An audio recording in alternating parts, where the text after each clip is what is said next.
I'd like to call to order the Peabody Planning Board meeting agenda for Thursday, December 2nd, 2021, held at Wigan Auditorium, 7 p.m. This meeting will be broadcast on Public Access TV. First order of business is the approval of the minutes of the regular meeting held October 21st and also the meeting of November 18th, 2021. Mr. Chairman, I'd like to move that we accept the minutes to the previous meeting. Second. Second. Aye. Aye.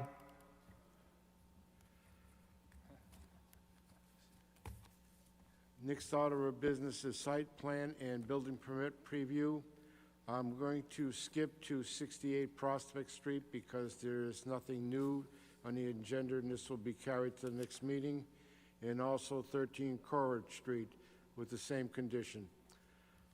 Just, Mr. Chair, before you continue, can I add that in the meeting packets, you should find three separate memos, two of which are pertaining to 68 Prospect Street.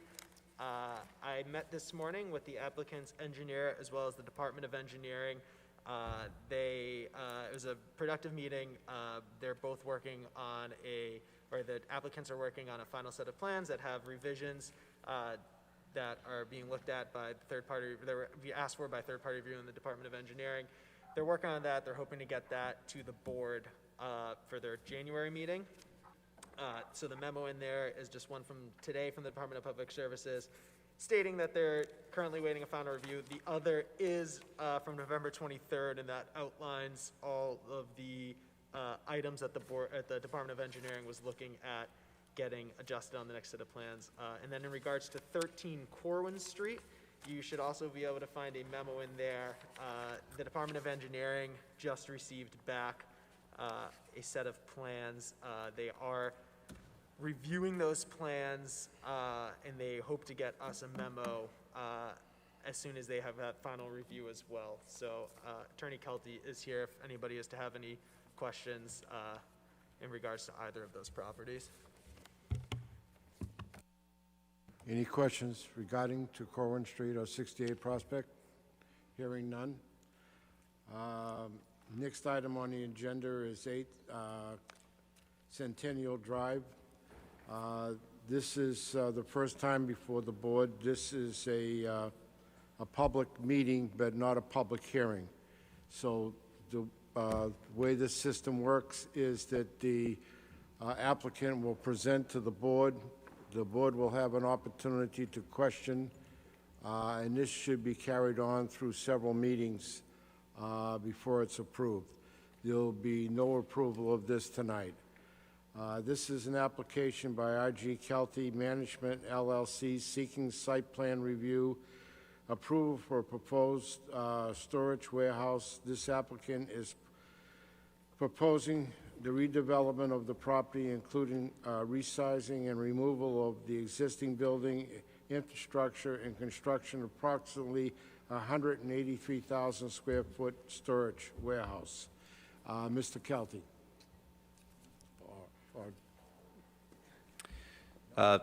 Sean Smith, R.J. Kelly Management, based in Burlington, Massachusetts. Good evening. With me tonight, Scott Cameron of the Moore & Cameron Group, civil engineering consultant, Calvin Champlin of Amazon Logistics via phone. Do we have him, Andrew? Okay. And Ken Cram of Bayside Engineering with our traffic conversation.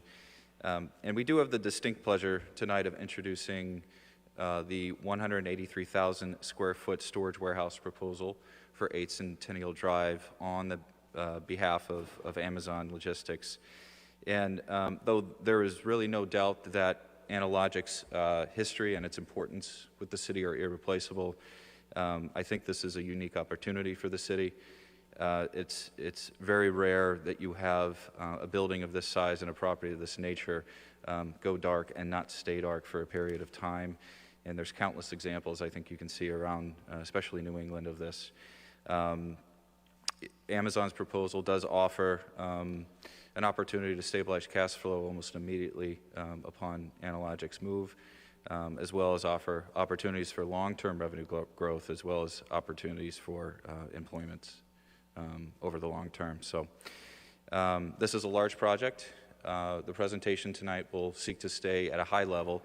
We could spend hours talking about the details, but I do encourage any members of the board and Mr. Chairman, if you so choose, any members of the public to answer or to ask questions as detailed as you'd like, and we'll be happy to answer them as best as we can or get back to you with our answers when we have them available. So I think with that, thank you for your time, attention, and consideration tonight. I'll turn it over to Scott to begin our presentation. Thank you.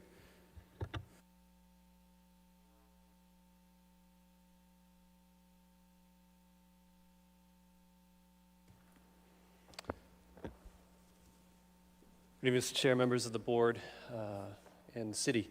Thank you for having us tonight. For the record, my name is Scott Cameron with the Moore & Cameron Group, 66 Elm Street in Danvers, Massachusetts.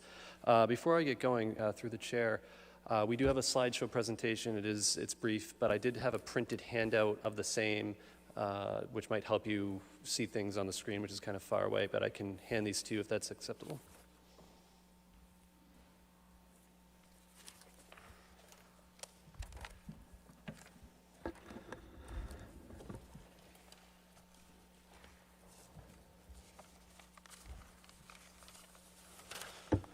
So as those are being handed out, first and foremost, again, I mimic Sean's appreciation for having us here tonight. It's with great pleasure that I've been a part of this team as a civil engineering consultant for 8 Centennial Drive.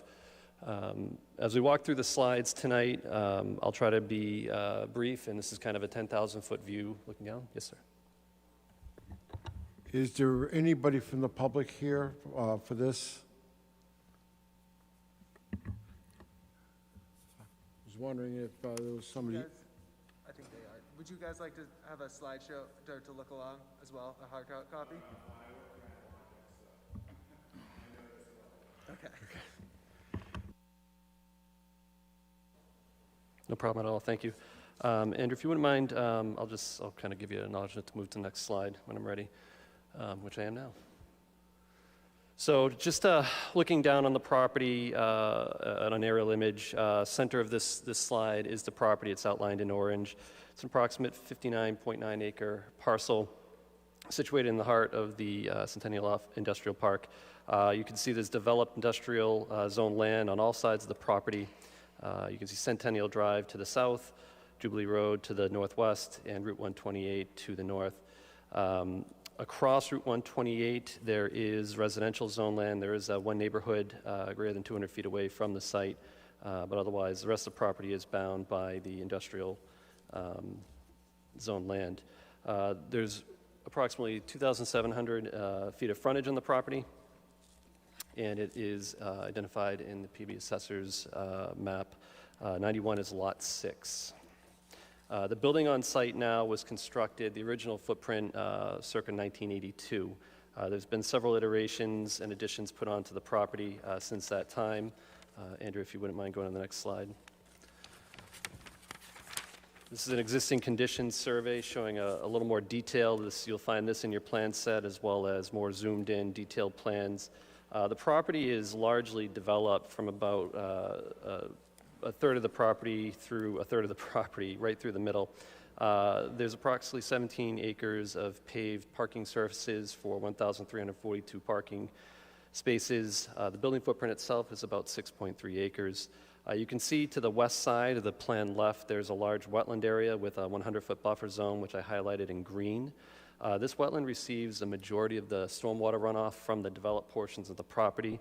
It heads southwest under Centennial Drive, eventually coming back towards Linfield Street further south in Goldthwaite Brook. To the east side of the property, there's an access driveway, main entrance to the front of the building. You can see the cul-de-sac and some wooded lands. The majority of this area is tributary and goes towards an intermittent stream channel, or a perennial stream channel rather, to the east side of the site. And again, that stream heads southeasterly back towards eventually Goldthwaite Brook. This survey was prepared by BL, and if you have your plan sets and we're going through there, this is a 100 scale plan, but there are 40 scale plans in that set as well with a lot more detail. I won't get into that tonight. Andrew, if you could please skip to the next. So we took the site plan, which is in your packets, and I just added some color to it tonight to help us. It's the same that's to my left here.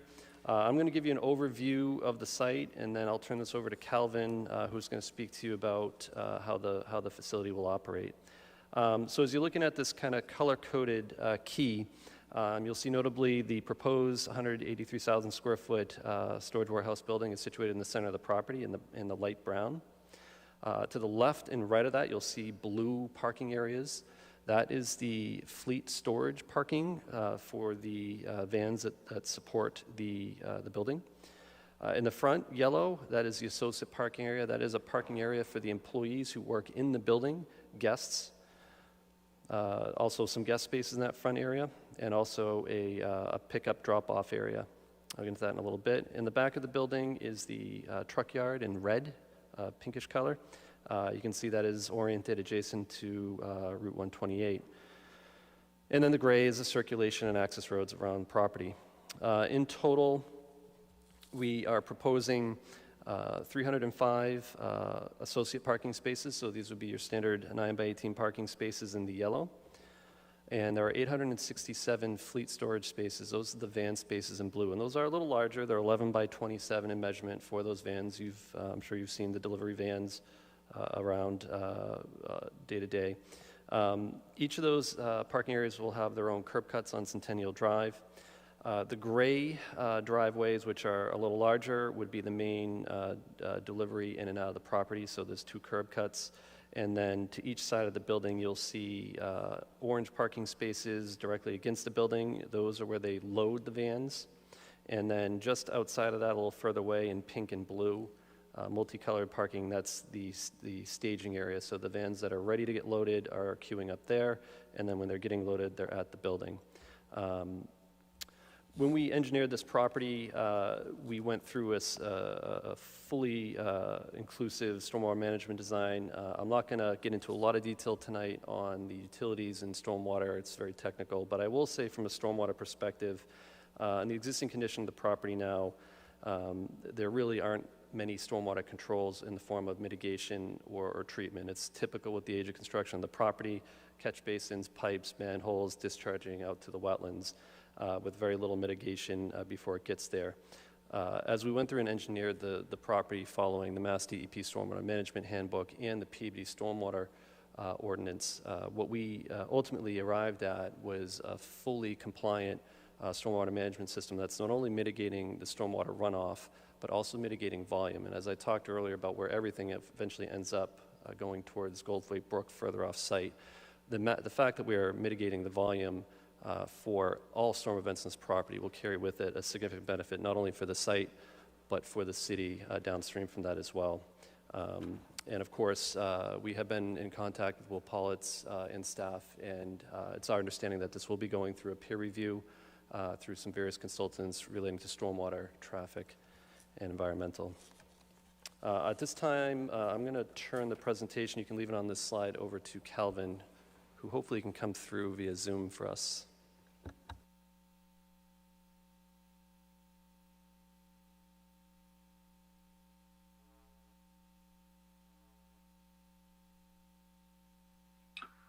There we go. Can you folks hear me okay? We can, Calvin. Thank you very much. Great. Thank you. Appreciate it. Good evening. I'm Calvin Champlin. I'm a senior program manager for Amazon Logistics. My region is New England, and Peabody is one of my locations. And it's a pleasure to be with you all here this evening and to go over a little bit about our operations. I wanted to start out just by thanking the board for taking the time to hear us. And, you know, it's our pleasure to be here and give you a little bit more detail on this station. At Amazon, we tend to be the most customer-centric company in the world. At least that's how we like to refer to ourselves. Amazon Logistics, my division specializes in the delivery of customer orders from these delivery stations. And that powers what we call the last mile of our customer order process and helps speed up the delivery for the customers. Our associates and our customers in this region tend to also be your residents, and we want to ensure that we're being good neighbors. So I'd like to make sure that through this presentation, they're able to understand a little bit better and see how we operate and how we go out of our way to bring a good product to you. The delivery stations basically create hundreds of jobs, mostly full-time, some part-time. Amazon provides all of our associates with an average starting wage of $18 an hour. They have a variety of benefits from day one. Full-time associates receive medical, dental, vision, insurance, 401k match, etc. Basically the same benefits as all of our senior executives receive as well. For this delivery station here in Peabody, we're planning somewhere between 100 and 150 full-time jobs, and as well as several hundred indirect jobs through the delivery service providers or our van drivers, and some of our flex drivers as well, as I'll explain a little bit further. There's basically three types of jobs for these stations. The first one we call sortation. Those are the associates that work directly at the Amazon delivery station. They're employed by Amazon, and they help with sorting the packages and getting them into the vans to make deliveries. The delivery service partners, or the DSP partners, are basically entrepreneurs who launch their own small businesses delivering packages on our behalf. They operate out of our stations and employ van drivers who deliver our packages. And they also adhere to the same average wage, starting wage of $18 per hour for their employees. And also we have another program that we call Amazon Flex that was launched in 2015. This is basically a really innovative program, gives independent contractors the opportunity to be their own bosses, deliver for Amazon, and they use their own vehicles, basically set their own schedules, and use the Amazon Flex app, somewhat like Uber or Lyft, where you can hail a ride. Here you can hail a delivery. And that basically frees up time for them to pursue other goals and dreams. And those flex drivers earn above $22 an hour. In terms of the operations itself, like I mentioned, the delivery stations power the last mile of our fulfillment process and help speed up the delivery to our customers. The packages are transported to the delivery stations via tractor trailers or 18-wheelers. They come from neighboring fulfillment centers, Amazon fulfillment centers or sortation centers. And then their packages they arrive ready-made. The packages arrive ready-made. They're sorted, picked, and loaded into the delivery vehicles. It's a 24/7 operation. The customers basically will receive packages anywhere between 11 and 9 p.m. At this facility in particular, we are anticipating about 25 line haul trucks on a daily basis. They typically come in anywhere between 10 p.m. and 8 a.m., but more typically around 12 p.m. to or 12 midnight to about 4 or so a.m. Like I mentioned, the packages are sorted and then put on racks to be staged for delivery.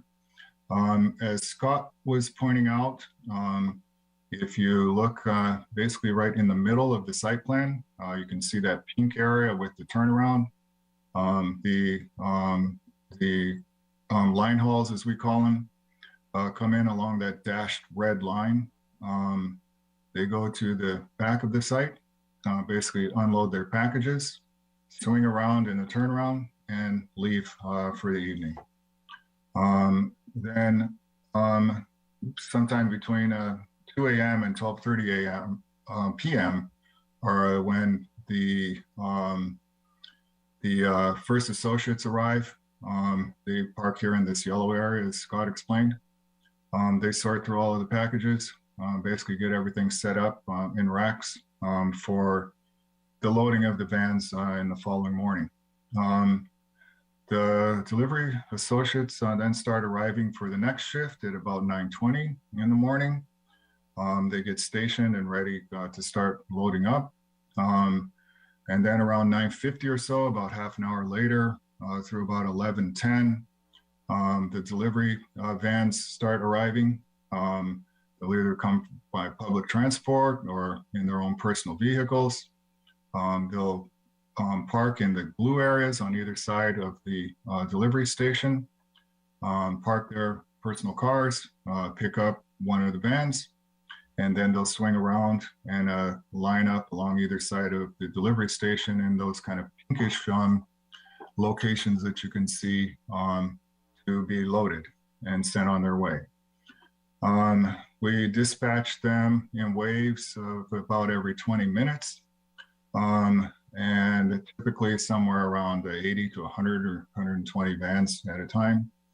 The first wave leaves around 10 a.m. And then we do that intentionally, basically, so that we mitigate the impact on the rush hour periods.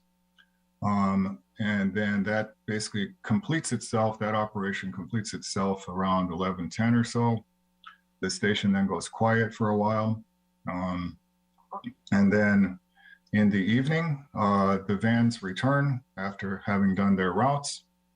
About somewhere between 8 and 10 hours later, they come into the station, and that happens typically between 7 and 9 in the evening.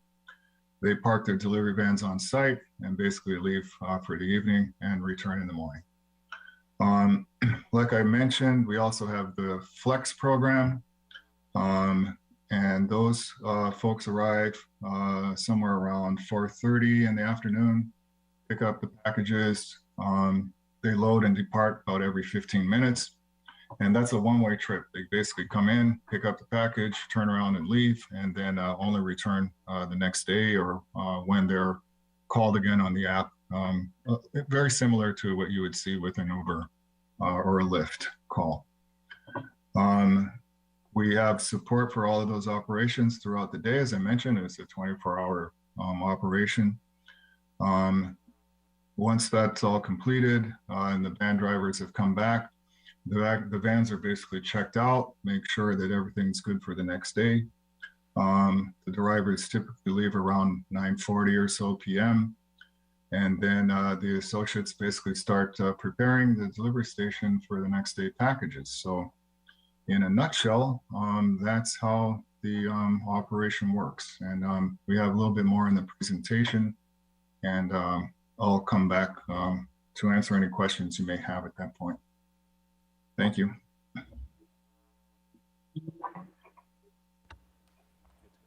Thanks, Calvin. Do you mind just muting yourself just in between?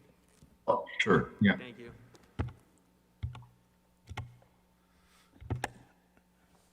Good evening.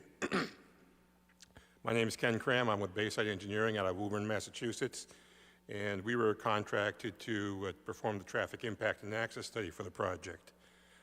Can I get the next slide? Andrew? What's shown up on the screen right now and in your packets is basically the outline of the traffic study. It's a typical outline of what we look at. We start with existing conditions, and we look at the roadways and the intersections around the site. We gather traffic volume data, obviously. We look at vehicle speeds. We use the vehicle speeds for assessing site distances at site driveways primarily. We look at crash history in the area to make sure that there's no safety concerns that we need to be concerned with. We look to see if there's any public transportation. There is public transportation here. And then we look to see if there's any future planned roadway improvements. And that sort of sums up what the existing conditions are.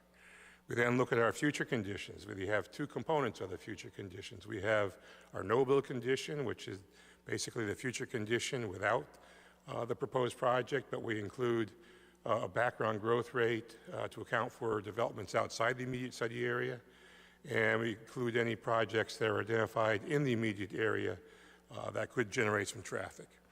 And we do the mathematical math, and that comes up with our no-build condition. And then we have our build condition, where we add in the traffic from the project itself. As you just heard, Scott, he gave a very, I'm sorry, not Scott, Calvin, gave a complete description of the operation, and that factored into our projections in this case, because it's not your standard warehouse distribution type facility operation. Amazon has this down to a science.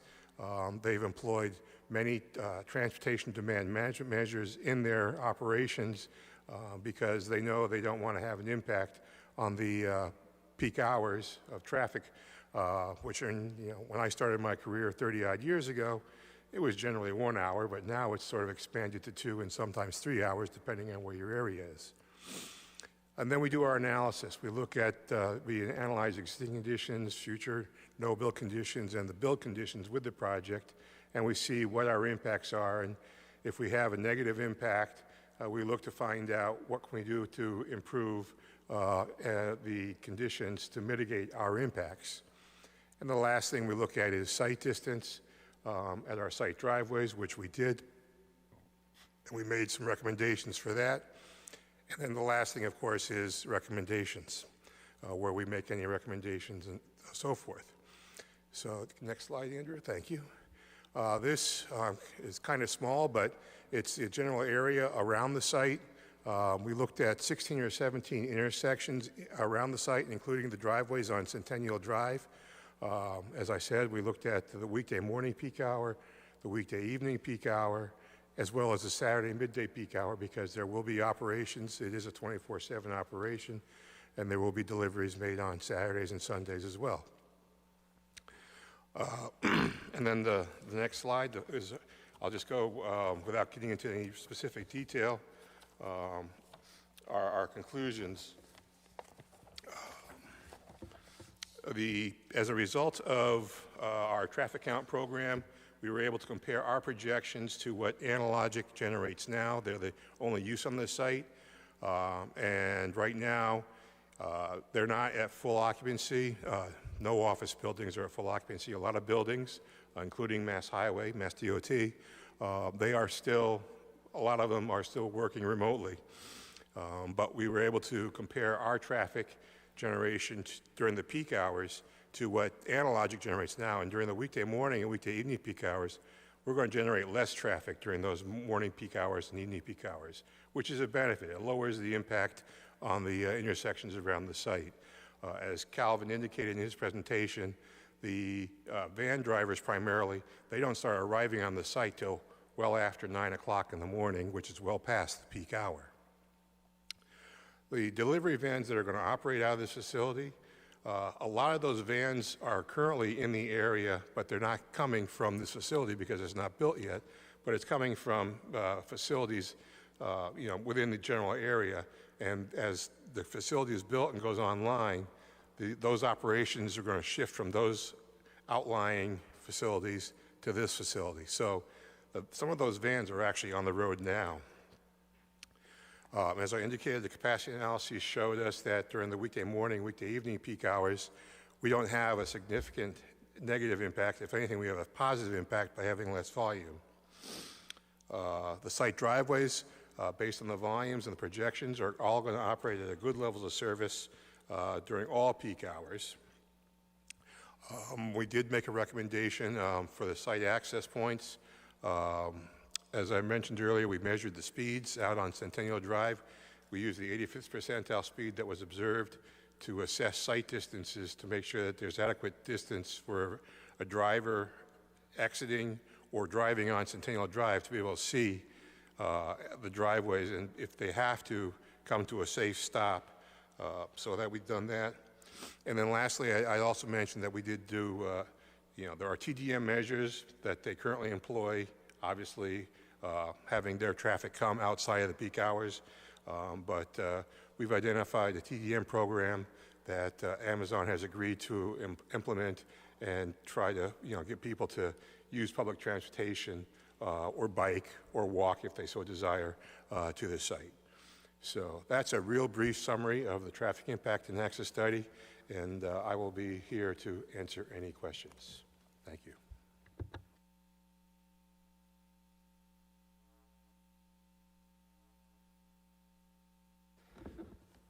Okay, so Scott Cameron again. I'm going to walk you through just some typical, a little more detail on the site. It is site plan review, so I thought it might be helpful to walk you through the 4 kind of main operational areas on the property. And just while we're looking at the color plan, I'm going to walk you through the blue area first, the yellow area second, the area next to the building third, and then the truck yard last in the back. The overall site itself, most of the development is occurring within existing developed land. The new development area is more on the easterly sides, that easterly blue parking area. In total, there will be a slight increase in impervious area of about 9.8 acres. Sounds like a lot, but it's a big site, so relatively speaking. But that is the area we are mitigating, not only that with the stormwater management systems, but the entire site in itself. And again, we are mitigating stormwater to a degree following the ordinance that we're more or less replicating the pre-developed condition before 1982. Next slide, please. So in your plans, you'll see the site plans. This is a detail of the fleet storage area. And just a couple of things I'll walk you through. Each one of these parking stalls is 11 by 27. They all front on a 4-foot wide concrete strip. That concrete strip will have conduit and infrastructure for EV charging stations. Every single parking space is accessible within 150 feet of a pedestrian route, and that's either a sidewalk or a painted secure area with a lot of signage. As you can imagine, with this many vehicles and this many people, Amazon has this down to a science as how to get that people safely through these parking areas to the building. So you'll see those routes through. There are speed bumps, speed controls through all this, speed limit signs, either 5 miles an hour or 10 miles an hour, depending whether they're in a parked area or an aisle. And where appropriate, we have flashers as well that pedestrians can hit to notify people that they're crossing away. Next slide, please. The associate parking area is more of a conventional parking area that you are used to seeing, 9 by 18 parking spaces, 24-foot aisles, lots of landscaping, and again, pedestrian routes. All the pedestrian routes are oriented perpendicular to the building to get people to the building without having to walk between cars. We are also constructing a new connection on Centennial Drive with a painted crosswalk because the existing public sidewalk is on the opposite side of Centennial. And that crossing will go through DPW in accordance with the sidewalk bylaw ordinance. You'll see on this plan designations for a ride-sharing area, rest area, a smoke shelter, guest parking spaces and handicap parking spaces right at the front of the building. Just off of this exhibit, but you will see in the site plans, is also a seating area with tables, benches, and umbrellas, and a drop-off area. And this is that ride-share drop-off area, which will also double as an emergency area for staging of a fire truck. Next slide. The queuing loading detail. Again, this is all designed to ensure a smooth flow of the vans through the site so they can be staged, loaded, and then depart the property. So the vans would come in to the queue where it says queuing and loading, kind of in the middle of the page, further away from the building. They will stage there until they're ready to go into the loading area. They pull into the loading area. That's where they're getting loaded from the building under a canopy. So that's weather protected above, open on all 3 sides. And then those vans depart, usually starting around or after 10 a.m. after rush hour by design. When they return, they come back into the blue parking areas from the color slide, and they'll be parking, usually arriving between 7 and 9 p.m. You'll see on these plans too, right in the middle there's a line with circles on it. There are chain link fences throughout the entire property. These are not for screening. These are to direct, again, pedestrians to the walking route so people aren't cutting across drive aisles outside of the designated pedestrian areas. So you'll see those efforts throughout all of these plans. All the Van and line haul routes are all 30-foot wide, so they're safe and wide and not claustrophobic for the vehicles passing. Next slide, please. And then the truck yard, and this is engineered for WB67 trailer truck. That's the largest truck typically that we encounter before we start going to double trailers. There's a 100-foot turnaround. There are 17 loading docks on the back of the building, so we set 4 feet below the slab. And this area is fully secured with a fence and/or wall. So there's no access into this area other than the trucks. And this is situated at the back of the property adjacent to Route 128, and it's also set down in a little well. So the grade is higher than it all the way around this truck yard by design. It's against the highway. It's designed to kind of keep all that activity contained in that area. There's also a solid waste and recycling area just outside the truck yard on the right side. I'll try to speed it up a little bit because we're getting a little long-winded. Next slide, please. We did also provide you with all the landscaping details, lighting details. Again, following the zoning ordinance, there's a lot of emphasis placed on the screening along Centennial Drive so that it is shielded and protected from the public street. Over 260 trees are proposed as part of this redevelopment project. A lot of those trees are situated along the frontage. A lot of those trees are situated in the landscape islands in the parking areas to create shade and reduce that urban heat footprint. We are meeting the landscape coverage requirements of the zoning ordinance, so for all the islands within the parking areas.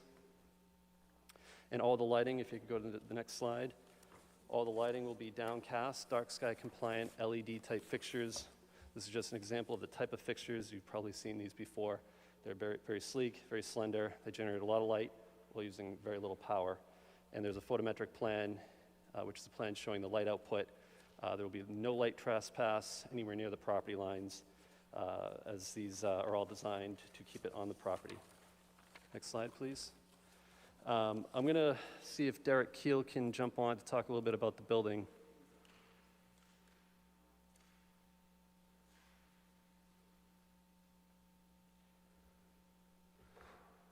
Can you hear us, Derek? Good evening. Yes, I can. Can you hear me? We can. Yep, you're all set. Great. Good evening. My name is Derek Kyle. I'm a project manager with BL Companies in Meriden, Connecticut, and we're serving as the architect, landscape architect, structural, mechanical, electrical, and plumbing engineers for the project. And what you see here on this sheet is a set of elevations depicting the latest state-of-the-art last mile delivery station that Amazon is constructing. This consists of a precast shell that has a white and light gray textured paint scheme with a pattern of linear reveals to minimize and modulate the visual impact of the structure, which is also very consistent with the existing commercial development on adjacent parcels. On the proposed south elevation, there is a long band of storefront windows at ground level that have the associate entry, the employee entry, located in the center underneath a blue metal canopy. There are 2 metal roof awnings on either side of the structure where the vans load. And so the top view is what you'll see from Centennial Drive, trying to minimize the bulk of the building, and it's quite sympathetic to the existing adjacent developments. The next elevation down on the page is the proposed north elevation, which shows where the truck docks are located. And this faces towards I-95 and the highway, the least visible section of the site. And the bottom portion of this elevation will be screened by fencing that will surround the truck court.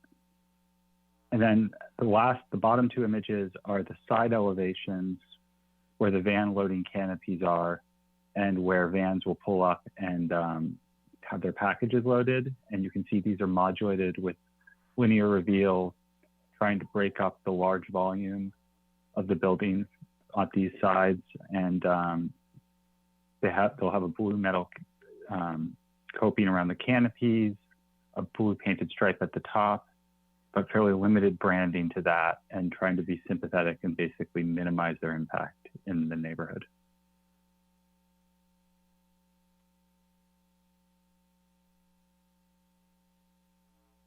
Thank you.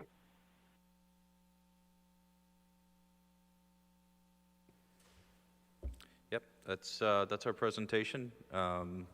Happy to open the floor now for any questions. Do we have any questions from the board? I have a few. Mr. Ford? The height of the building, what's the height of the building going to be? Derek, do you have the building height? Yeah, I think the way we'll run this, the easiest way is if I field some questions so we're not stumbling over each other, and I'll direct them to the person with the best knowledge. Take that mask off. Sure, okay. Makes it easier for me. 100%, I understand. Is, As measured by the height ordinance, we're 39 feet 1 inches to the midpoint of the roof plane. The height to the top of the parapet is 45 feet. stormwater management. Could you describe briefly what is there existing now, what you're proposing, and how you're going to mitigate it? You're going to have vaults underground? Sure. So what's there now? So again, 1982 construction, we see typical stormwater management. Back at that time, it was mainly for conveyance. You're starting to see catch basins with some sumps. They're not hooded. Pretty much they're just a pipe system directly out, and you can see the discharges around that large wetland to the west. There were some additions put on over the next 10 to 15 years. You can see in the last addition that they're starting to creep into the more, I guess, the 1997 timeframe stormwater management. There's a small infiltration basin for just the roof area, again, directly out to the wetland. So very little there, but it's typical for the construction practice at that time. Under the proposed condition, we are proposing still catch basins, but they have 4-foot sumps and hooded outlets, which is our first line of treatment for stormwater. Those would go through a closed system and end up in a treatment unit. So we're using hydrodynamic separation, which is basically we're using gravity and the centrifugal forces that are created when it swirls around a circular structure to pull out more sediment, which carries a lot of the pollutants. From there, the water goes into either an infiltration pond, surface, not buried, or a hybrid, either infiltration and detention, depending on, we have a couple areas with some rock that we're just doing detention. And those are doing the bulk of our, holding the water back on the site. So when I talked about mitigating not only the flow, typically when we're looking at flooding, we look at stormwater flow. So we've had those storms and it gets really intense for a little while and you can feel it, you can hear it. We mitigate for that peak rate, that peak flow rate of runoff. And that's how we control flooding.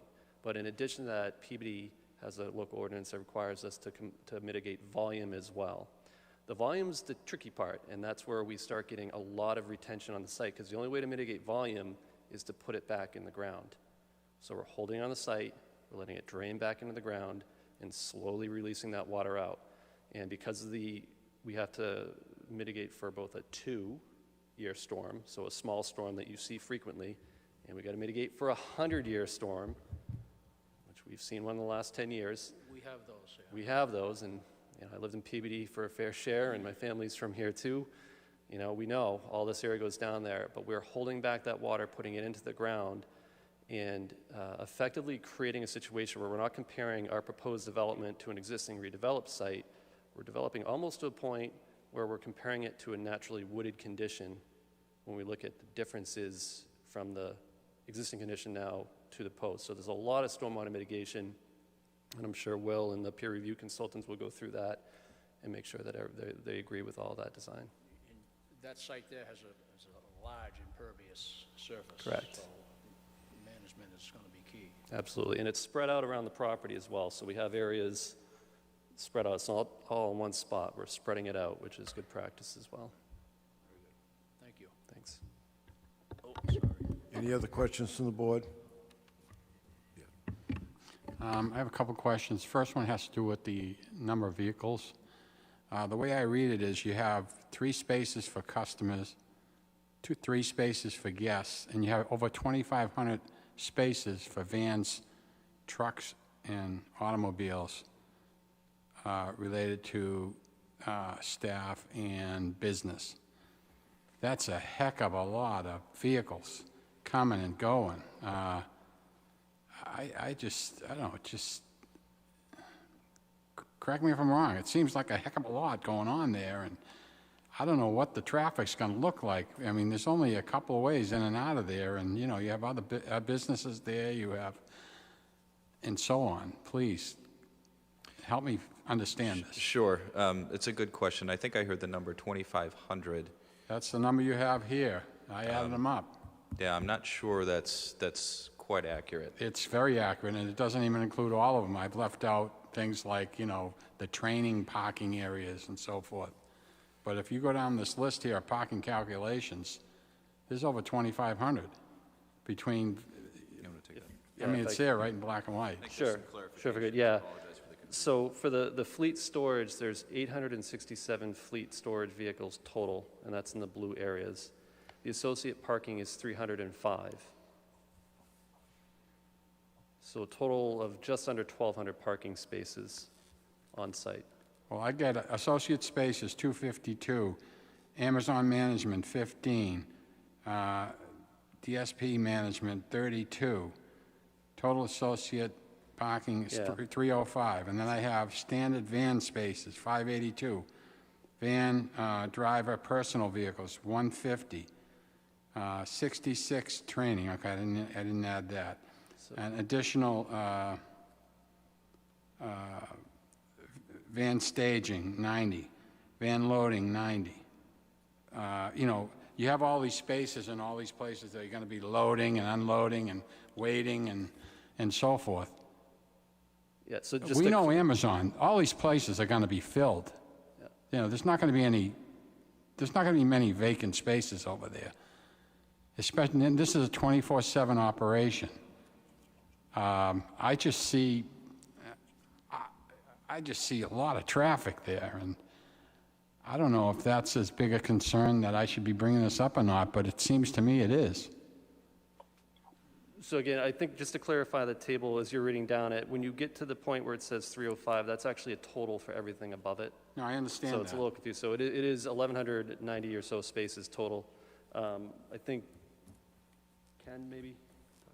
I think the best person to answer this for you right now, sir, would be Calvin Champlin, with respect to how they operate in their capacities. So Calvin, can you help? I'm sorry, sir, I didn't get your name. Joe Gagnon? Mr. Gagnon here, understand the operations with respect to the amount of vehicles and your capacity needs. Sure. There are, I'm getting a little bit of feedback there. Can you folks hear me okay? Yep. Okay, good. So yes, there are 867 spaces. We don't use all of those typically. The typical daily operation is somewhere around the 400 that we've been stating. So a lot of those will remain vacant for the majority of the year. And then when we get into what we call our peak period, which is basically time kind of between November and January, then you'll see an increase in vans to accommodate kind of the holiday traffic. But for the most part, on a daily basis, you'll see it'll fluctuate up and down, but somewhere around 350 to 400 vans coming in and out. So that's about the limit on those. Again, they'll vary depending on how the operations go. In terms of the associates, there's also excess capacity there that we won't use continually. We expect that this station will have somewhere between 100 and 150 associates, and that's where they'll park in the yellow area. So again, it's overparked, so to speak, because we were planning for when we get to that more intense part of the year for our operations. And we also use some of those spaces there for the flex drivers to come in later in the evening. There's about 70 or so of those. And then they come in, park, pick up their packages, basically turn around and leave. So that basically is how that is accommodated. The other parts that you were seeing on the plan are basically the staging areas where the vans, come in, under the canopy, load up and leave. So those really aren't part of the count. So what Scott was describing basically is the total number of kind of usable parking, you could say, that the station has. There's also some extra spaces there for pickup and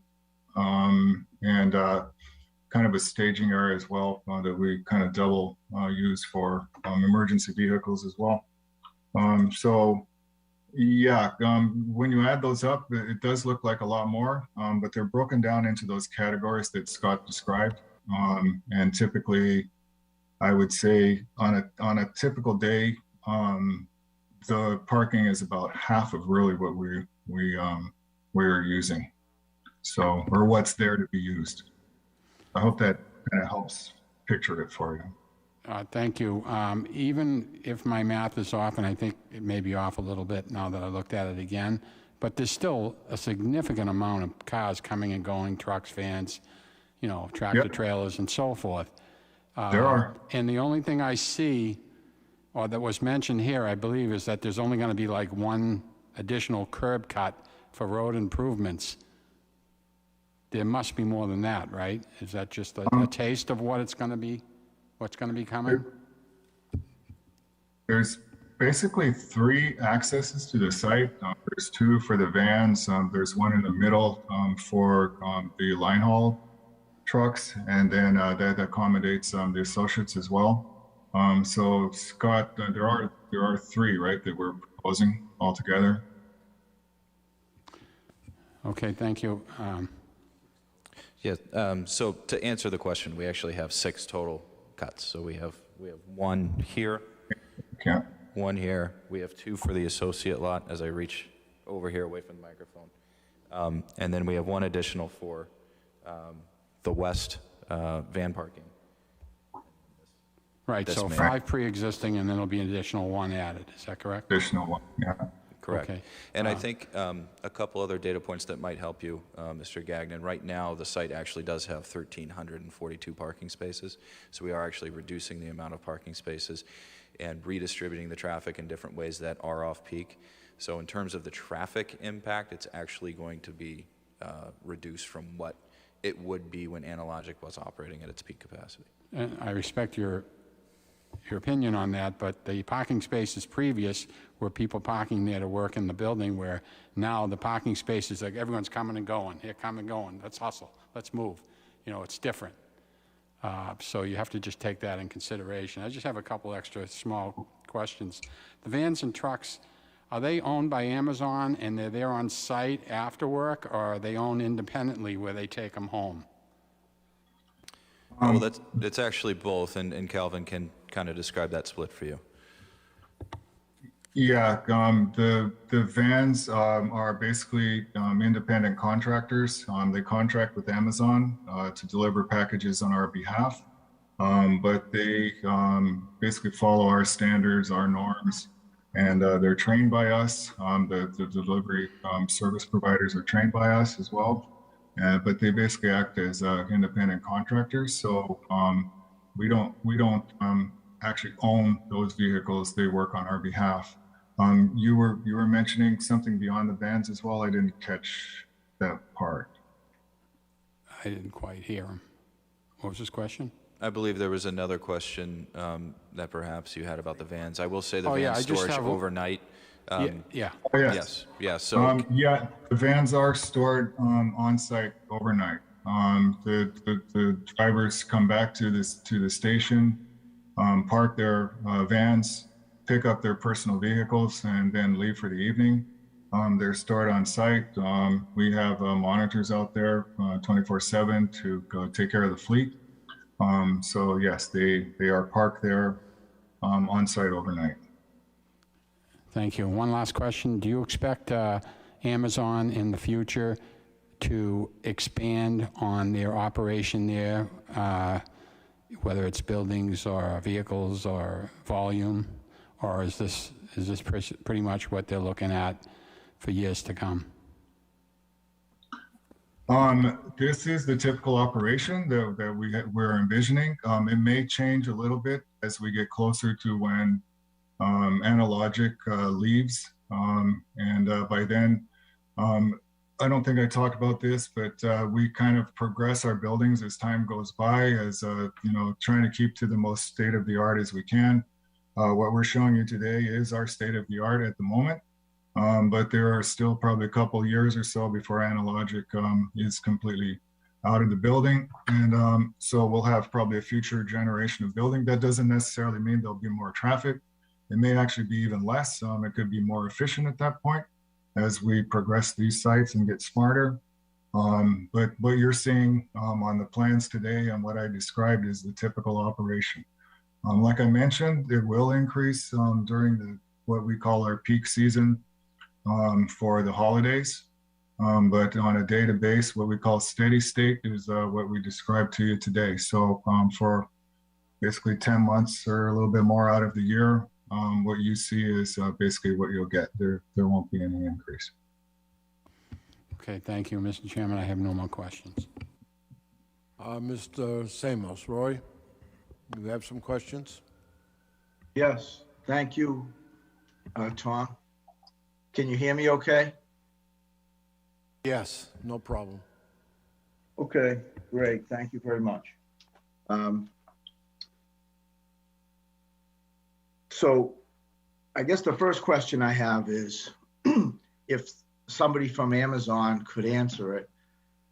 If you were to pick a typical package and identify that package, and on average, could you tell me how many, I don't know, whatever metric you want to use, minutes, hours, days, that package resides inside of that building you want to build? That's the first question. Not for very long, is the short answer. Basically, the packages are delivered overnight, like I described, somewhere between typically midnight and about 4 to 5 a.m. They're loaded into the site from the trucks by our associates. They basically stage them internally. They come ready-made, so there's no assembly, so to speak, of packages. That's already happened at the fulfillment center. Those packages are staged. They're sorted by zip codes and basically put into, or their routes, and they're put into bins. And then they're staged to go on their way once the van drivers arrive and leave. So it's a matter of hours, really, from when the trucks arrive, drop off the packages, the vans get loaded, and then they leave by about 11 a.m. And then basically there aren't very many packages left there, except for a few of them that the flex drivers will pick up later. So that happens continually, but there is no staging, or there's no warehousing, so to speak, of those packages. It's just a short turnaround to be able to load and depart. Yeah. Okay, thank you. So I guess we could say less than 12 hours on average. Yeah, I think so. Yes. Okay. So if you'll indulge me for quickly just reading a couple of sentences from the city's zoning ordinance. This is in the definition section, and the definition is trucking terminal.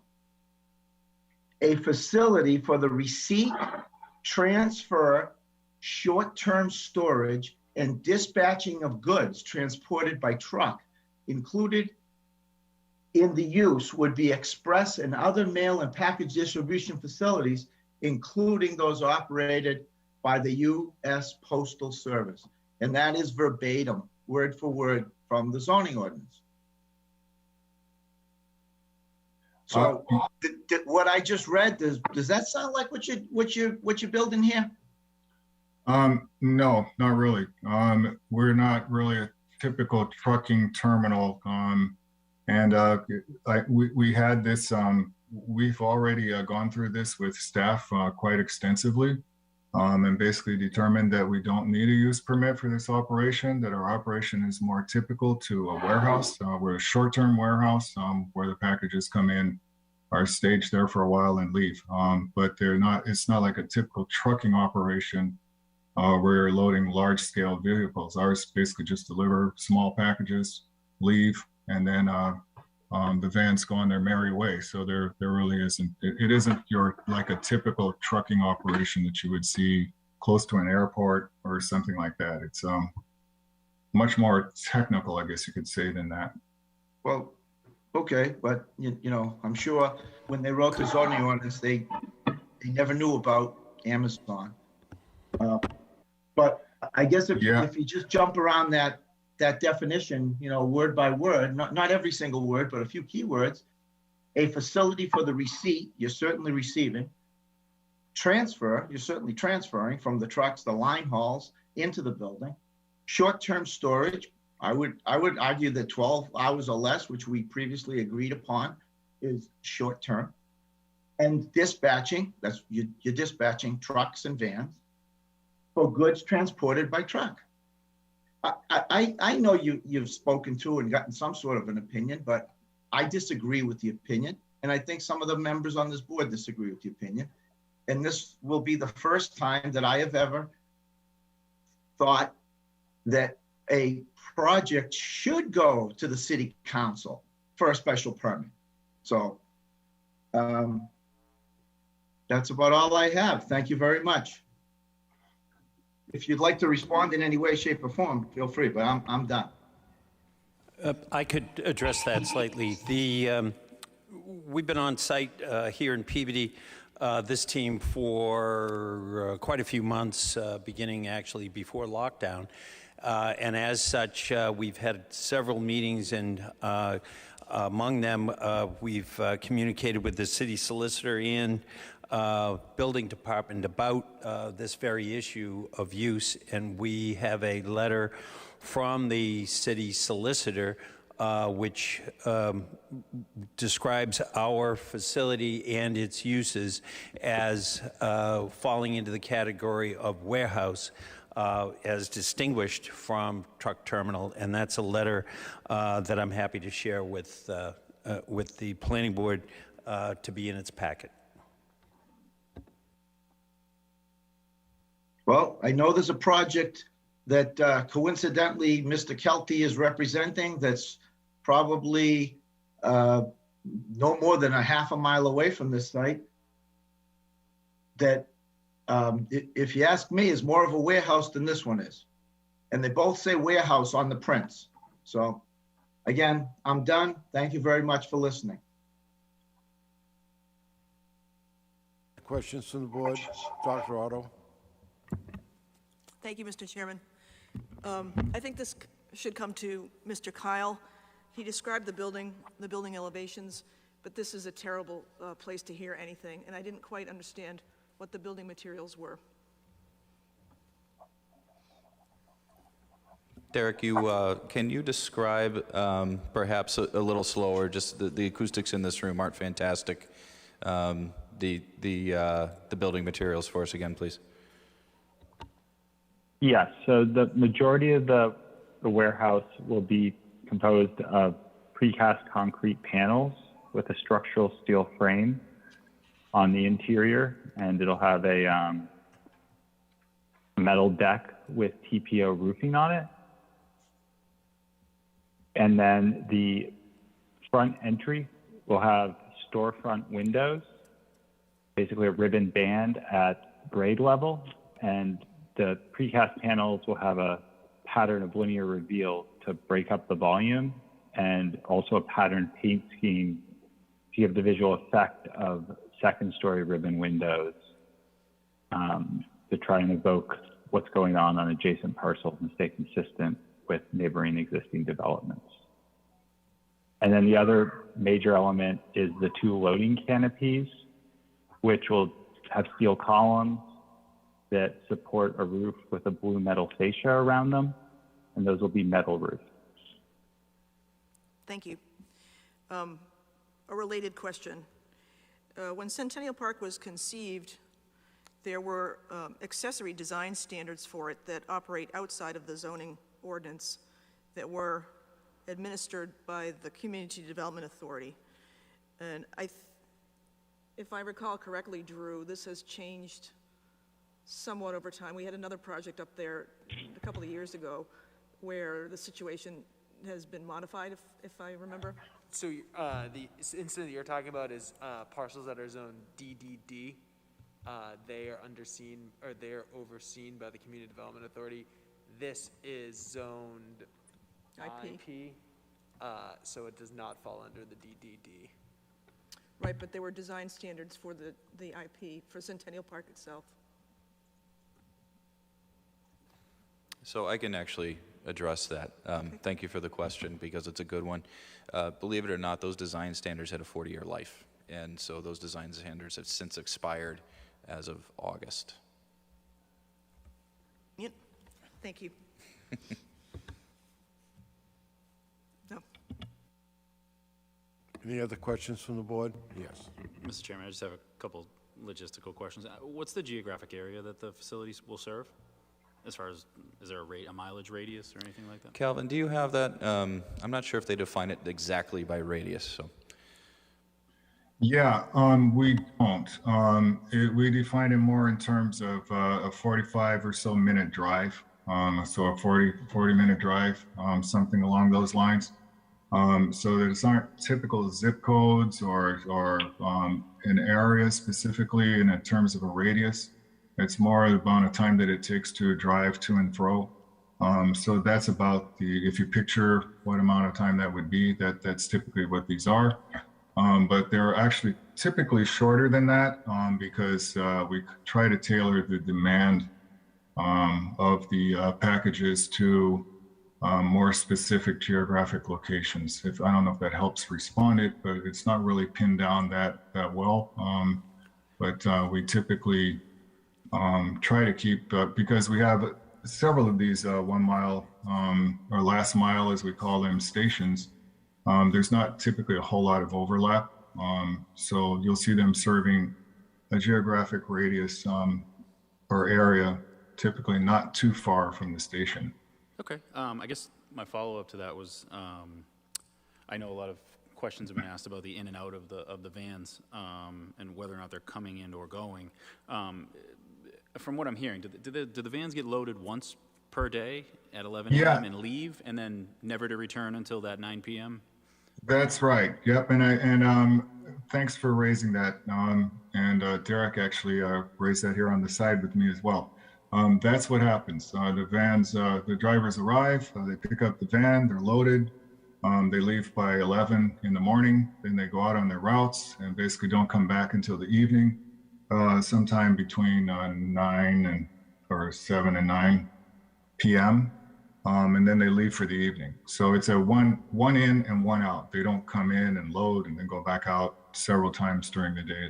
It's a one-time shot off of peak hours, both at the beginning and at the end of their cycle. Excellent, thank you. And as far as that I guess not so much the coming, but the going, do they do so without the assistance of a traffic light? They're just entering onto Centennial Drive at their own sort of peril, or will there be? Do you envision a traffic light or something like that being added at one of these multiple curb cuts? I don't think we're envisioning that right now. We have dispatchers on site. We dispatch them in waves.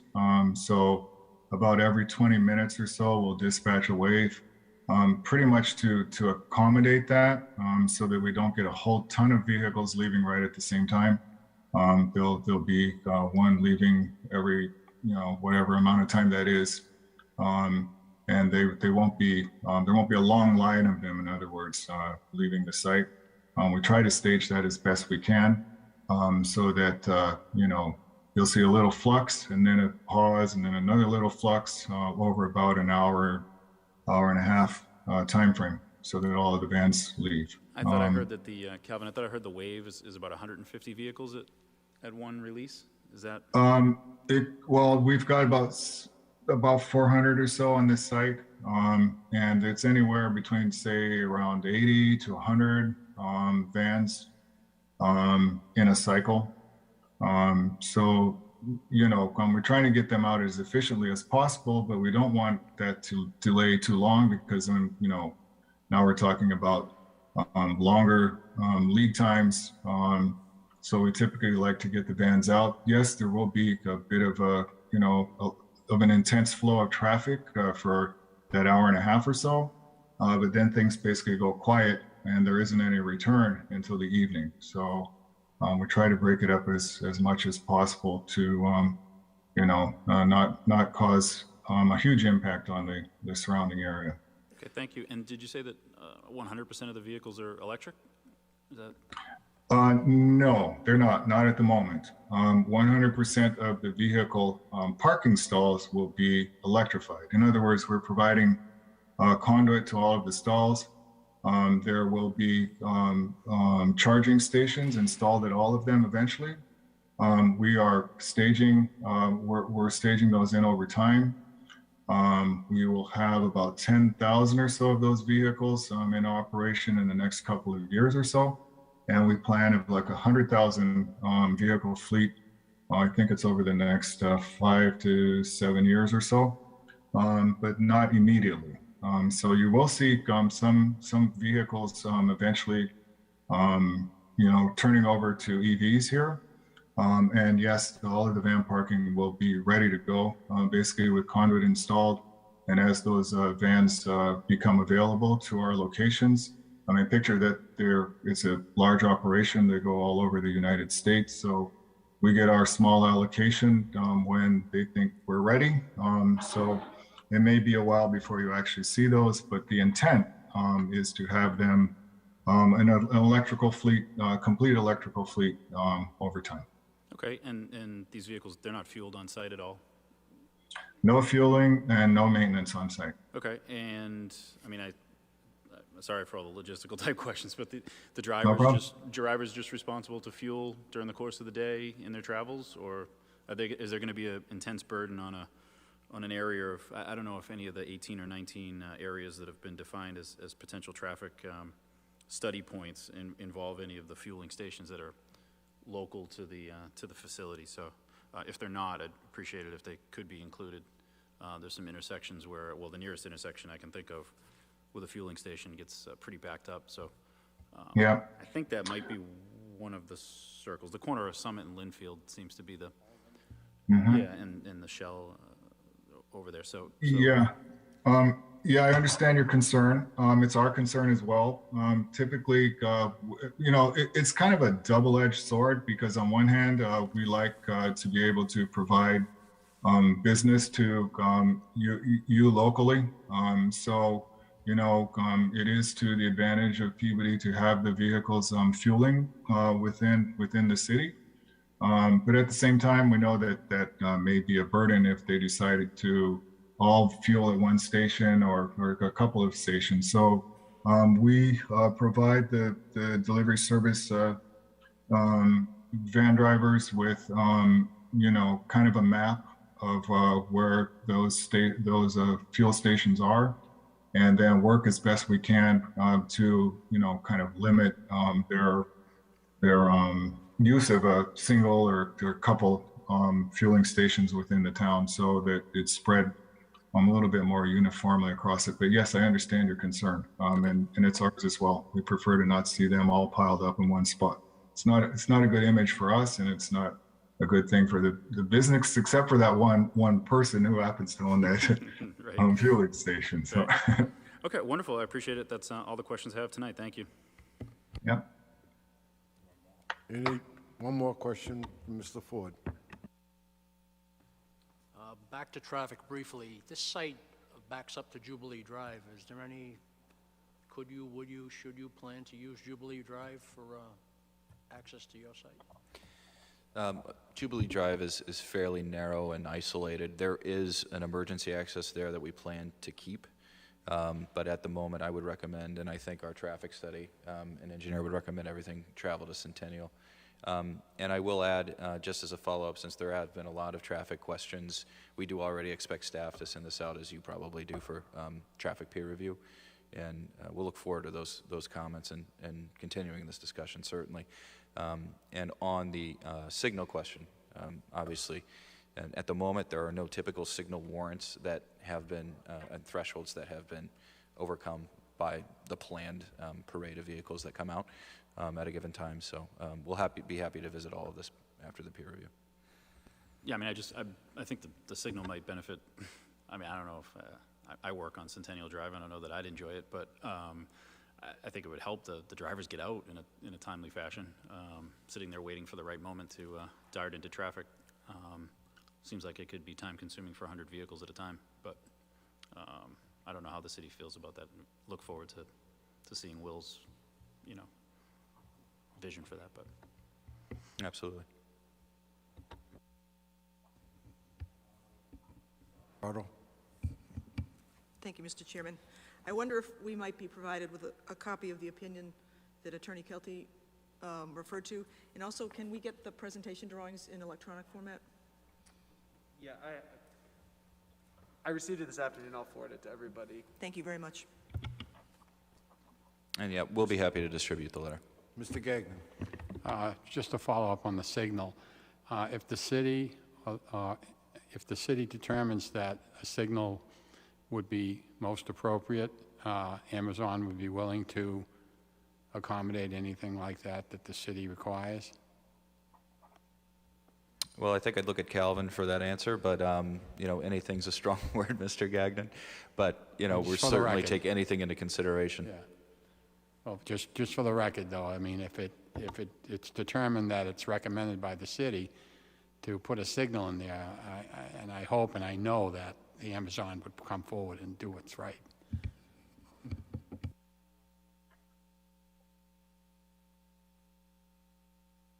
I just, to the board, I just wanted to make it known that we did meet with the representatives here, and some as well that aren't here, on November 23rd for a construction review meeting with the department heads.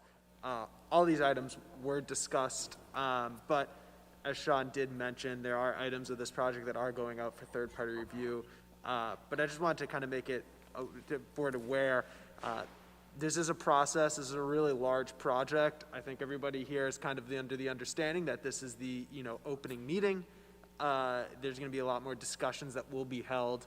The city, we're working with them, with the representatives. It's worked really well so far. The construction review meeting went really well. And you can correct me if I'm wrong on this, but traffic is having a third-party review. Stormwater is under a third-party review, and then water is also under a third-party review as well. So those three items are all going out for a third-party review. So we will be getting back recommendations that we'll then send to our Department of Engineering. But again, as I mentioned, this is a process. This is a really large project. I expect that we'll see, we might see some revisions in plans, we might not, but, this all gets thrown out to third-party review. We meet with the applicants, and we discuss these items, and I'm sure the applicants will keep us involved with changes as they're made and different items and come back when time shows. But again, opening meeting, this is, we spoke a lot about this being just a presentation of the project and opening up for initial questions to everybody as well. Any other questions from the board? Hearing none, although this is not a public hearing, is there anyone in the audience that would like to make a statement? Hearing none, thank you very much. No, thank you all. I appreciate your comments and consideration. We're here to make the best project possible, obviously. So we look forward to the continued conversation. And again, thank you for your presentation. Appreciate it.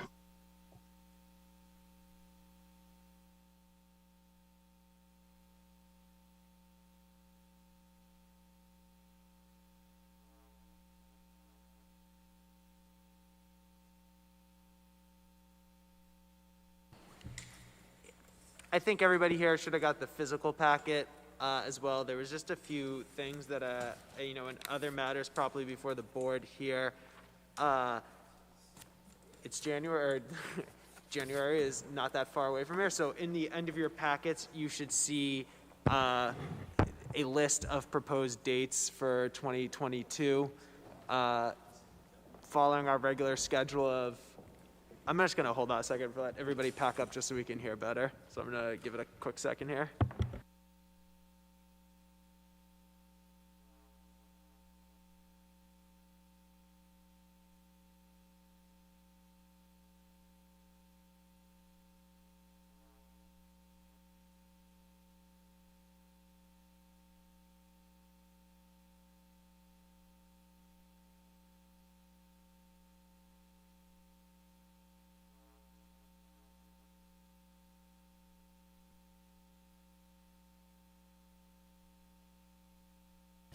All right, back to what I was saying here. In the end of your meeting packets, you should see that I have a list of proposed 2022 meeting dates. It follows our regular first and third Thursday of every month meeting schedule. I don't know if anybody sees any glaring mistakes that I have in there. One July meeting, as we usually have, and then one December meeting as well.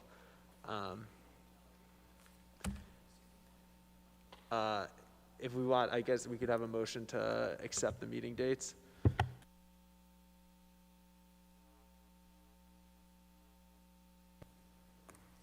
Mr. Chairman, I would move that the board accept the proposed meeting dates for the year 2022.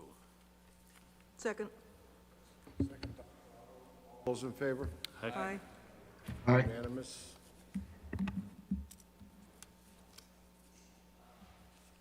Moving on to other items brought before the board at the last meeting, Mr. Gagnon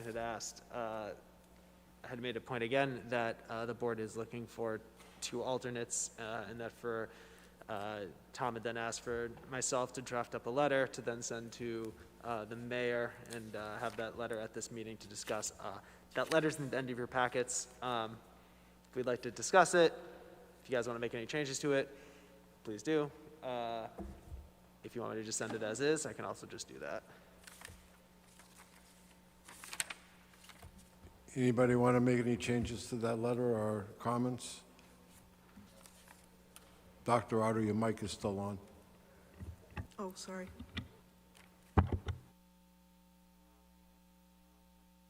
Mr. Chairman, I think that perhaps the language of the letter in regards to the engineering background might be a bit limiting. So I don't know if maybe it could be a little more broad to perhaps, if you specifically want an engineer, I would say probably a civil engineer. You might expect to wait a little bit. It might be an exhaustive search, but I think, maybe, I can't think of the language, but maybe some sort of professional, having knowledge and experience or something to that effect rather than, stating engineer, an engineer might open the field to some other candidates. Forgive me for not knowing exactly what would work. Yeah, I'll word chef up someone with experience in development or planning background. Yeah, something related to the items that are involved with the planning board meeting.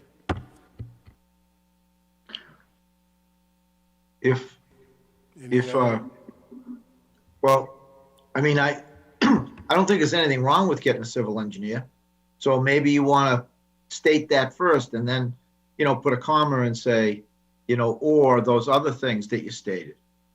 Because, there's a lot of professionals living in amongst a population of close to 60,000 people that might want to participate and give back to the city. So just my comment. I wouldn't take it out of there, but don't limit yourself to it, is my suggestion.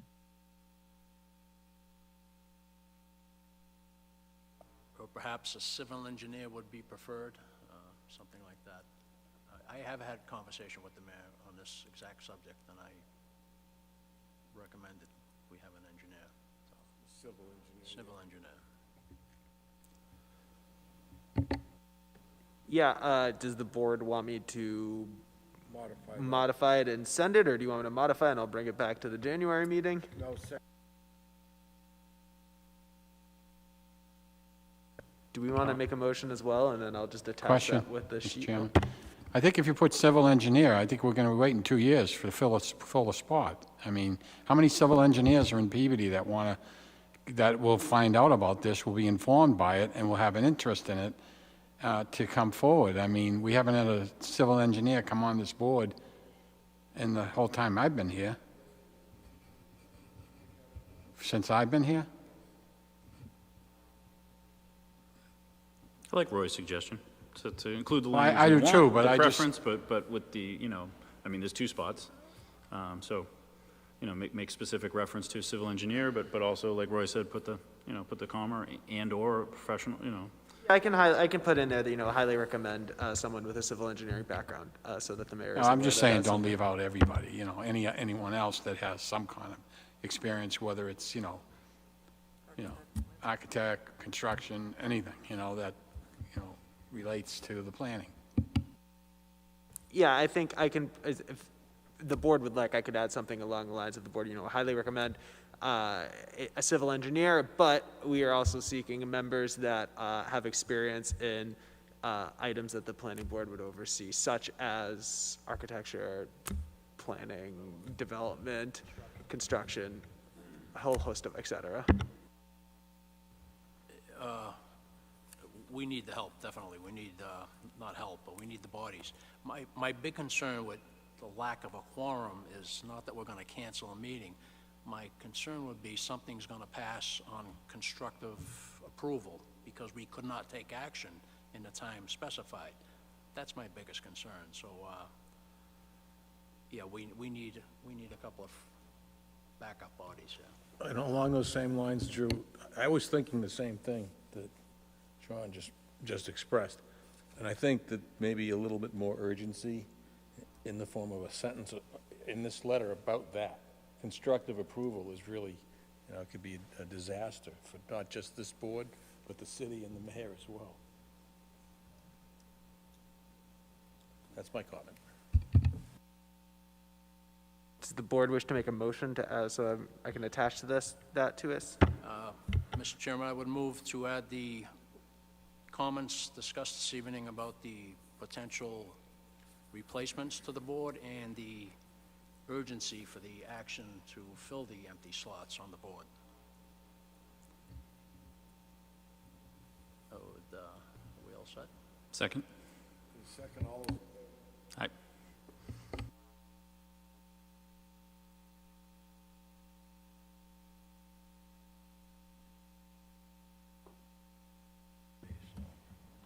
Aye, sorry. Any other motions before the board?